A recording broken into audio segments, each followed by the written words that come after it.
মধ্যপ্রাচ্যের আকাশে যুদ্ধের কালো মেঘ যখন ঘনীভূত হচ্ছিল, ঠিক তখনই এলো এক চমকে দেওয়া মোড়।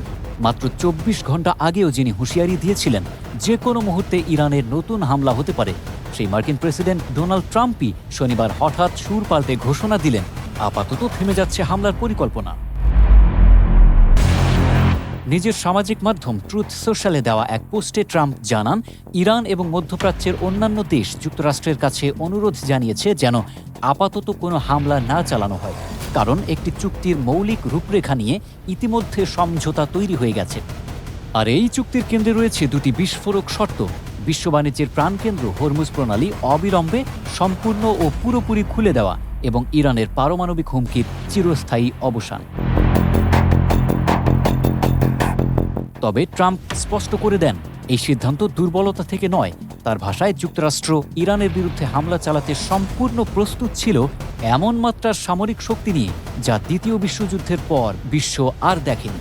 কিন্তু দ্রুত একটি চুক্তির সম্ভাবনা তৈরি হওয়ায় তিনি হামলা স্থগিত রাখার সিদ্ধান্ত নেন।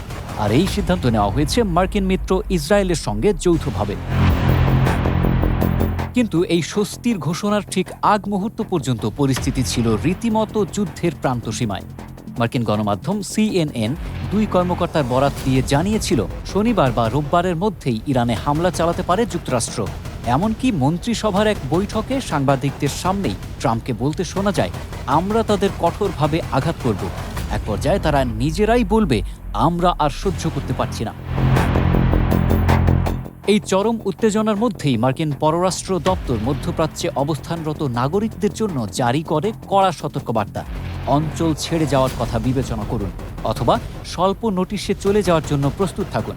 সতর্ক করা হয় ফ্লাইট বিঘ্ন ও নিরাপত্তা ঝুঁকি নিয়েও। পাল্টা জবাব দিতেও দেরি করেনি ইরান। দেশটির শীর্ষ নিরাপত্তা সংস্থার সঙ্গে সংশ্লিষ্ট সংবাদ মাধ্যম নুড নিউজ জানায়, যুক্তরাষ্ট্র যদি ইরানের জ্বালানি অবকাঠামোয় হামলা চালায়, তাহলে সৌদি আরব ও সংযুক্ত আরব আমিরাতের তেলক্ষেত্র এবং কাতার ও ইসরায়েলের গ্যাস ক্ষেত্র হয়ে উঠবে ইরানের পাল্টা হামলার লক্ষ্যবস্তু। হুঁশিয়ারি দেওয়া হয়, হামলা হলে সবকিছু ভস্ম করে দেওয়া হবে। এই সংঘাতের আঁচ গিয়ে পড়েছে বিশ্ব অর্থনীতিতেও। যুক্তরাষ্ট্র ইরান উত্তেজনার জেরে বিশ্বজুড়ে হু হু করে বেড়েছে জ্বালানি তেলের দাম, যার ঢেউ আছড়ে পড়েছে খোদ যুক্তরাষ্ট্রের বাজারেও।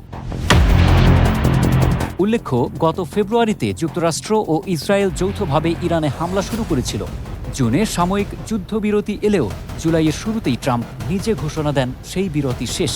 এরপর থেকে ফের একে অপরের বিরুদ্ধে পাল্টাপাল্টি হামলায় জড়িয়ে পড়ে দুই দেশ।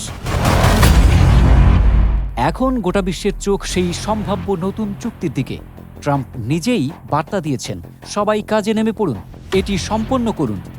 কিন্তু প্রশ্ন থেকেই যাচ্ছে, এই সমঝোতা কি সত্যিই যুদ্ধের ইতি টানবে, নাকি আগের মতোই এটাও ভেঙে পড়বে আরেকটি সাময়িক বিরতির পর? উত্তর মিলবে আগামী দিনগুলোতেই।